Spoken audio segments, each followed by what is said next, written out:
परमहंस श्री राम मंगल दास जी के प्रवचन बस कुछ शब्द नहीं हैं, बल्कि जीवन बदलने वाले सूत्र हैं। आज के इस गहरे विश्लेषण में हम उन्हीं सूत्रों को डिकोड करने वाले हैं। वो सिद्धांत जो एक बहुत ही साधारण से जीवन को असाधारण आध्यात्मिक ऊंचाइयां तक ले जाने की ताकत रखते हैं। देखिए, किताबें तो हमें बहुत ज्ञान देती हैं, है ना? लेकिन इस पूरे अध्ययन का आधार एक बहुत ही गहरा विचार है। सच्चा ज्ञान सिद्ध पुरुषों के अनुभव से आता है, केवल किताबें पढ़ने से नहीं। मतलब किताबी ज्ञान की अपनी एक सीमा होती है, लेकिन एक सच्चे संत का अपना जो प्रत्यक्ष जीवन अनुभव है वो कहीं ज्यादा जीवंत, प्रभावशाली और सीधा होता है। इस चर्चा में हम एक बहुत ही दिलचस्प सफर तय करेंगे। शुरुआत करेंगे अनुभवी महापुरुषों के ज्ञान से, फिर रजोगुण और परोपकार के अनोखे रिश्ते को समझेंगे। इसके बाद मन और वाणी का नियंत्रण, आलस्य नाम की सबसे बड़ी बीमारी, विनम्रता के अस्त्र और अंत में भजन के दो असली रास्तों पर बात करेंगे। यह एक साधक की पूरी यात्रा का नक्शा है। तो पहला पड़ाव है अनुभवी महापुरुषों का ज्ञान। सोचने वाली बात है कि सच्चा आध्यात्मिक ज्ञान वास्तव में शुरू कहाँ से होता है। गीता जैसे महान ग्रंथों में जो लिखा है वो बिल्कुल सत्य है, इसमें कोई शक नहीं। लेकिन थ्योरी और प्रैक्टिकल में फर्क होता है ना। शास्त्रों का ज्ञान एक तरह की थ्योरी है, जबकि संतों का अपना जीवन उस ज्ञान का प्रैक्टिकल है। उनका प्रत्यक्ष अनुभव हमें मुक्ति का एक बहुत ही व्यावहारिक रास्ता दिखाता है, जो सिर्फ पढ़कर नहीं समझा जा सकता। आगे बढ़ते हैं हमारे दूसरे विषय की ओर, रजोगुण और परोपकार की महिमा। मानव प्रवृत्तियों के मामले में ये अध्यात्म का एक ऐसा पहलू है जो अक्सर चौंका देता है। हम सब ने 3 गुणों के बारे में सुना है। सत्वगुण हमें ज्ञान और आध्यात्म की ओर ले जाता है, तमोगुण अज्ञानता और आलस्य की ओर धकेलता है, लेकिन रजोगुण ये धन और भौतिक सुखों से जुड़ा है। आमतौर पर लगता है कि रजोगुण से मुक्ति नहीं मिल सकती, लेकिन यहाँ एक बहुत बड़ा रहस्य छिपा है, और वो रहस्य है परोपकार। महाराज जी की एक अद्भुत शिक्षा ये है कि अगर कोई व्यक्ति पूरी तरह से भौतिकवादी या रजोगुणी है, लेकिन वो अपने धन और संसाधनों का इस्तेमाल दूसरों का दुख दूर करने के लिए करता है, तो पता है क्या, वो भी परम मुक्ति पा सकता है। दान और परोपकार में इतनी ताकत है कि वो किसी भी इंसान को सीधा ईश्वर तक पहुंचा सकता है।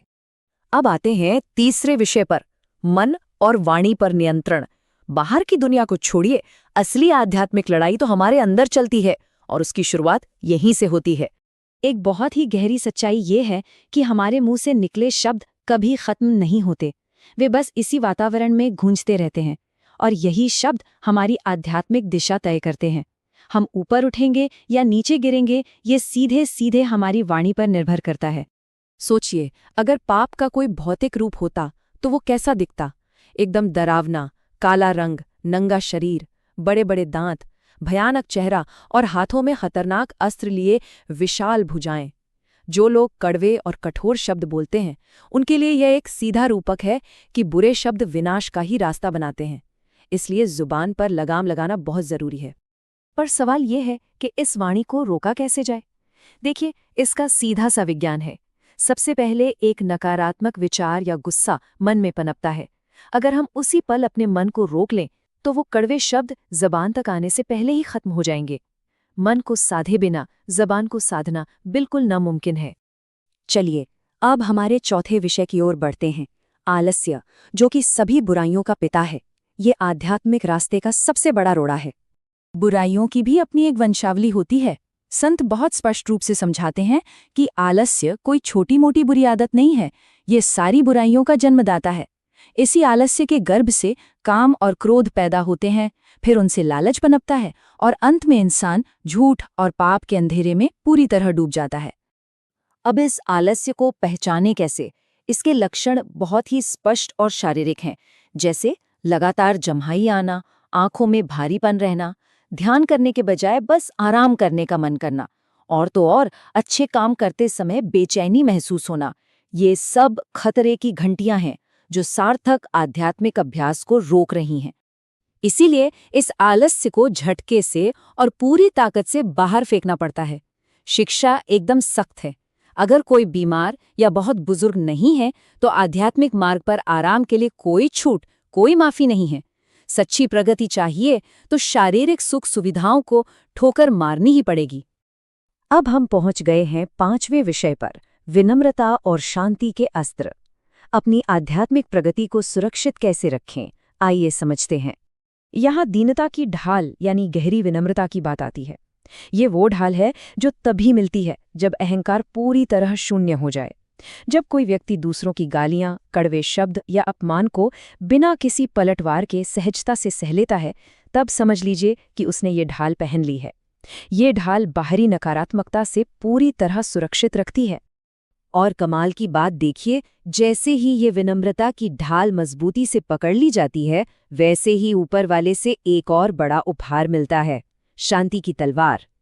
एक बार जब असली विनम्रता भीतर उतर जाती है, तो इतनी गहरी आंतरिक शांति मिलती है कि फिर मान अपमान और हर शोक का हर अंतर हमेशा के लिए मिट जाता है। और अब इस चर्चा के अंतिम और छठे पड़ाव पर आते हैं, भजन के 2 मुख्य मार्ग। भक्ति का असली स्वरूप आखिर क्या है? भक्ति सिर्फ पूजा पाठ तक सीमित नहीं है, इसमें परमार्थ और परस्वार्थ का एक बेहतरीन संतुलन होता है। परमार्थ का मतलब है भगवान का नाम जपना और कथा सुनना। वहीं परस्वार्थ का अर्थ है जीवों के प्रति सच्ची करुणा और दीन दुखियों की निस्वार्थ सेवा करना। सच कहा जाए तो दूसरों की सेवा किए बिना कोई भी भक्ति पूरी तरह अधूरी है। ये एक ही सिक्के के 2 पहलू हैं। ईश्वर उन लोगों से सर्वाधिक प्रसन्न होते हैं जो सक्रिय रूप से असहायों की मदद करते हैं। यानी इन दोनों रास्तों पर एक साथ कदम से कदम मिलाकर चलना परम आवश्यक है। लेकिन इन सभी अनुष्ठानों और सेवाओं के केंद्र में एक बहुत बड़ी बात है, भगवान केवल भाव के भूखे हैं। हमारी सारी आध्यात्मिक प्रगति पूरी तरह से इसी भाव की गहराई पर टिकी है। अगर मन में सच्चा भाव नहीं है तो कोई भी अनुष्ठान, कोई भी पाठ या सेवा काम नहीं आने वाली। जो भी हो, पूरे दिल और भाव से होना चाहिए। जब कोई साधक सच में इस रास्ते पर सफलता से आगे बढ़ता है, तो भीतर कुछ रहस्यमय जागृति होने लगती है, जैसे दिव्य दृष्टि या श्रवण शक्ति का खुलना, आध्यात्मिक अमृत का स्वाद मिलना, भीतर अनहद नाद सुनाई देना और सीधे देवी देवताओं से मार्गदर्शन प्राप्त होना। लेकिन यहाँ एक सख्त चेतावनी भी है कि जब तक भीतर के ये स्रोत पूरी तरह न खुल जाएं, तब तक किसी को उपदेश नहीं देना चाहिए। इस विश्लेषण को खत्म करते हुए एक बहुत ही गहरा सवाल उभर कर सामने आता है, जिस पर हम सबको गौर करना चाहिए। क्या हमारे रोजमर्रा के कार्य दीनता की ढाल और परोपकार से निर्देशित हो रहे हैं, या फिर कहीं हम आज भी उसी आलस्य और सुख सुविधाओं की जंजीरों में बंधे हुए हैं? यही सवाल परमहंस जी की इन शिक्षाओं का असली निचोड़ है। इस पर जरूर विचार करें और अपनी यात्रा को एक नई दिशा दें। साथ जुड़ने के लिए बहुत बहुत धन्यवाद।